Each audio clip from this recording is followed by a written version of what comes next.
Hey, Susan Lazar Hart here. Well, I have to take a breath. there's so much there's so much going on right now. I don't know how you're being with it, but lots of energies, lots of questions, lots of being in the question, and which is what we're going to be talking about today. Excuse me. So, allow me to welcome you, Susan Lazar Hart here, your motivational, transformational mindset coach, creator of the Congruent Method and the Congruent Living Academy, live here every Monday. Loving to have you come and play with me. As you come on in, tell us where you're from, and if you're coming in later, hashtag replay, and please, please, please pop in your questions. This is not a dialogue or monologue, it's a conversation. And the conversation we're having today is how living in the question, in the energies of being in the question, can actually change your life and what you're creating for with now and in the future. Now, one of the things that we were taught as children is to give answers, right? You go to school, what's your answer? Did you do your homework? What's your answer? What do you want for whatever that is? What's your answer? And for a lot of us who are kind of star seeds that came to the planet to kind of check things out and be in the question, we got frustrated with always having to have an answer. You know, I know one of my kids would just burst into tears because they were busy living in the question. And so when you take the stress off of having to find an answer and put your focus on living in the question, it really does change your life and living. Now, a fundamental tool in the Congruent Method is living in and as the question, which allows you to explore all the possibilities. If you're only looking for an answer, it's like kicking the ball into the goal. That's it. And then you have to, another challenge, another ball, another goal. Well, living the question is like being a traveler. Hey, Nicole, it's like being a traveler in your own life because it involves embracing the awareness, the uncertainty, the ambiguity, being willing to take risks, being willing to be present and be in the energies of being the question.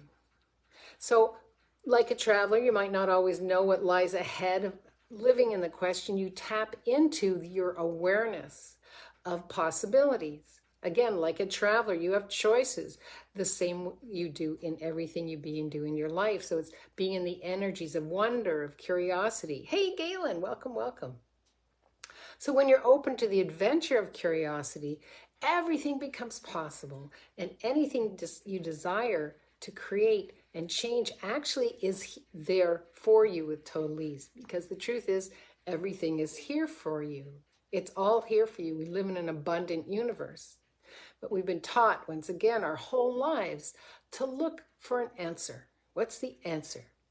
Now, the purpose of a question is to actually ask it from the curiosity, from the energies of a child. I wonder what this will taste like. I wonder if I go here. I wonder. I was in the grocery store the other day watching this dad and his daughter, and the daughter was just a wee little thing, old enough to run around, and she would run and then stop and see where her father was. She'd check in. She was in wonderment of, oh, her body, and this is fun, and this is a game.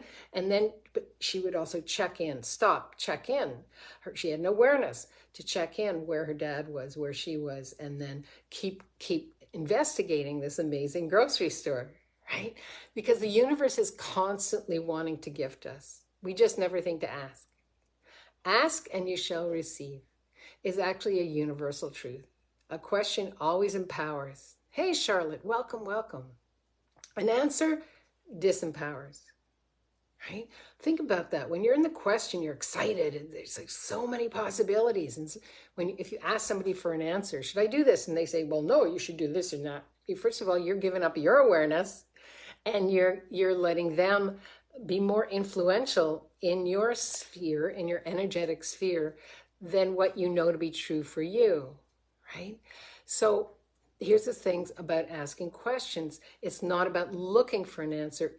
Asking a question opens doors to possibilities, and it gives you more awarenesses, right? Again, we've been taught our whole life to look for answers. The purpose of a question is to ask it from the curiosity, the wonderment of a child. Now, as a child, I would spend hours by myself on my front step, riding my bike, exploring the woods near our house, drawing on the sidewalk, always in the question of what is this world about?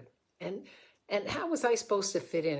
I just never felt like I fit in. I just didn't have the answers. So, and as I grew older, my curiosity only intensified. I hitchhiked around the world, exploring different places and spaces, going through different schools and careers, and yet I always knew something was missing. And it felt like, oh, if I only find the right answer to how I can fit into this reality, everything's going to be okay. But it never was, because my curiosity, my wonderment was much larger than the answers that were expected of me. Does anybody feel like that sometimes? Yeah. Can I see a heart or a check or something in the chat? Yeah. Yeah. Well, I discovered this book, Letters to a Young Poet, when I was doing my master's in painting, by Rainer Maria Rilke. And this actually opened my eyes and my heart to a life I always knew was possible when he talks about living in the question. And I'm quoting him, "Don't search for the answers. They cannot be given to you now because you would not be able to live them." And how true is that? When you're being in the present energy of, I wonder what else is possible. What else is here for me that I haven't been willing to be or see? It's not about finding an answer. It's about getting the energies of what turns you on, what turns your life on. You don't know what that is until you actually dive in and try and see where this energy tugs you and see what this could look like and be in the question. The point is, he says, is to live everything. Live the questions now. When reading this, I felt such an appreciation, because that's what I'd always felt was more true to me in a way that I've been choosing to live my life. And that, yes, it's Letters to a Young Poet by Rainer, R-A-I-N-E-R, Maria, M-A-R-I-A, Rilke, R-I-L-K-E, if you want to check him out. Really a beautiful book, beautiful book. So he goes on to say, perhaps someday far in the future, you'll gradually, even without noticing it, live your way into the answer. You hear that? Live your way into the answer. It's not about choosing a question, finding an answer and say, oh, okay, I chose this. I'm stuck with it. This is it. Right? Take whatever comes with great trust, he says, as long as it comes out of your will. He's talking about that spark, that infinite, innate voice you have deep within you that is here to guide you, right? It comes out of your will, out of a need of your innermost self, and carries within you the possibility of creating and forming an especially blessed and pure way of living, unquote. Now, I found this advice to be such a lovely reminder of what is. In this reality, we are so driven to solve, discover, and become. And personally, my quest has always been to be my best self. What's my next best step? What would this taste like? What would this feel like? To learn and share whatever I'm learning. And this Rilke observation is so clear and gentle, and that sometimes the knowing will just present itself as long as you're willing to be in the question of your life. And what I've learned is that living in the question is to trust in my own intuition and wisdom, and be willing to follow my own unique path, even if it doesn't conform to conventional expectations or norms. Now, over the year, this approach has led me down many unexpected paths, traveling the world, exploring different cultures, pursuing different careers, from teaching to writing to social activism. I met a wide range of people, each with their own unique perspectives and insights, by living the energies of a question. And through it all, I've remained committed to living in the question, always exploring, always asking, and never settling for easy answers that don't match my vibration of truly what else is possible. Does this answer match the energies that I'm aligning to in creating a life that I love? Right? What other question can I be here? Now, I put a question or a poll up on our Facebook group recently, and what I'm curious is how many people are not taught to be in the question. There might be taught to say a mantra, to ask a question. But the energies of being in the question, when I say be in the question, be in the energies of question, it's aligning with the vibration of what turns you on, of what you're asking for with your life and your living, of who you came here to be, of living your future, right?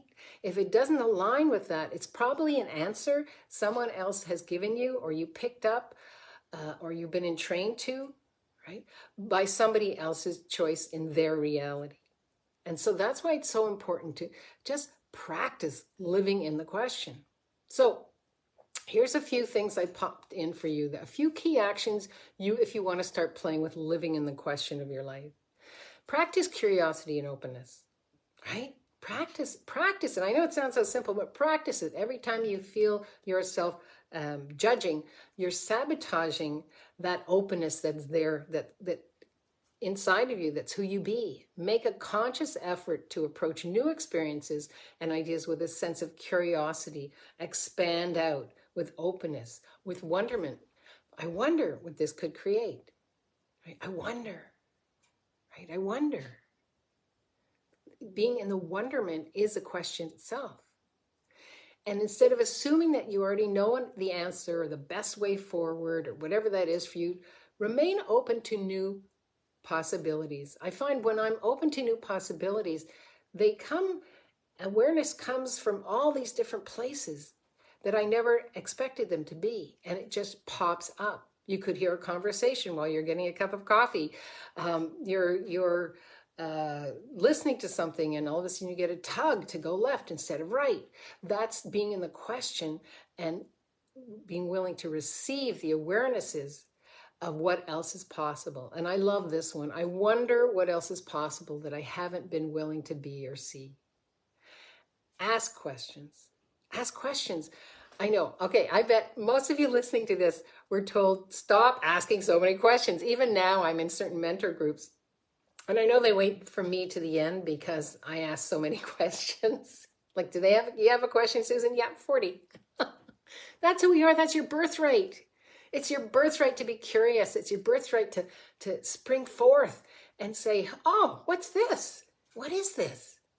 Be willing to ask yourself and others questions that challenge your assumptions and help you gain a deeper understanding of your experiences and what motivates you. These questions can be explorative, creative, challenging, designed to help you think beyond your current assumptions and limitations. And so what if it makes other people uncomfortable? Right? This is your one true precious life. Go for it. Be in the question. Ask questions. Be curious. Right? Be curious. Embrace uncertainty. Living in the question requires being comfortable with uncertainty. Right? I remember hitchhiking to Mexico with we drove into Mexico, myself and two girlfriends, and they just did not like Tijuana. That's where we were there. So that's it. We're going back to San Francisco. And I was like, wait a minute, I'm here. I'm going to embrace this. What else is possible here? And I just kept going for about 2 more months, hitchhiking around Mexico myself. They went back. They chose what they chose. But I was willing to be for myself to embrace the uncertainty. This is a different country. This is a language I've never spoken. And there's a tug here for me to explore, to see, to be. Again, that's who we came here. Emile Zola, the French philosopher, says, I came here to shout out loud. It's time. Be curious, be in the question. And last, be flexible, right? Be flexible. I wonder is flexibility. Living in the question involves being willing to adapt and adjust your course as needed. And it's going to change and shift all the time. Trust me on that one. Be willing to make changes and trust in your awareness. Like, I'm always asking a question before I go to bed, right? What else is possible for me with whatever it is that I'm working with my clients, with the Congruent Living Academy? And I'm putting that question out to the universe because that's the deliciousness of being the energy of the question, is willing to receive information no matter where it comes from. So trust your intuition. You know what's right for you. You feel it right in your gut, right? Living in the question requires trusting your intuition. Again, when we ask a question, we gain awareness. With awareness comes possibilities. With possibilities is choice. Choice creates. And you have to be willing to be in the question, because we have a myriad of choices. So by taking these actions, you can cultivate a sense of curiosity and wonder and openness towards life, towards everything. And actually, you're equipping yourself to navigate the challenges and opportunities that will come your way. Now, any questions, anything popping for anybody? If you're not popping them in now, pop them in later. I always say pop. Somebody once wrote on our YouTube channel, why do you say pop? Because to me, that's what a tug is like. It's like, oh. And often I'll think of a question that I wanted to ask. It didn't come to me then. It's coming to me now. So if you've got a question for me and you're too shy to put it up here right now, pop it in the comments below and I will reply. I always do. I check in every day. And if you want to dive deeper, if you have a sense of, oh man, this is actually where I've been sabotaging myself by not willing to be in the question, reach out to me, right? Susan at susanlazarhart.com, or just reply in the comments below, and I will reach out to you. And let's have a conversation. Let's see. I'm curious. You know, we all have specific things that we are brought up with that sabotage us. And now's the time to let them go. And that's what congruent living is all about. It's about being congruent in harmony with every piece and part of your life, so that what you're creating is greater. And certainly living in the question, what greatness can I create today? I love it. All right. I don't see any questions, so I will love you and leave you. Live boldly, love greatly, and be that fearless leader you came here to be, because the world needs more of you and that special sauce, not less. And how do we get that? By being curious with wonderment and living in the question. Emery says, thank you. Thank you, Emery. Mwah. Thanks for joining in. See you next Monday. If you have a specific question for me, again, pop it in. I check in the Congruent Living Facebook every day. I'm here for you. We are here for each other. How does it get any better than that? Oh, that's another question. All right. I'm going to go now. Bye. Have an amazing day.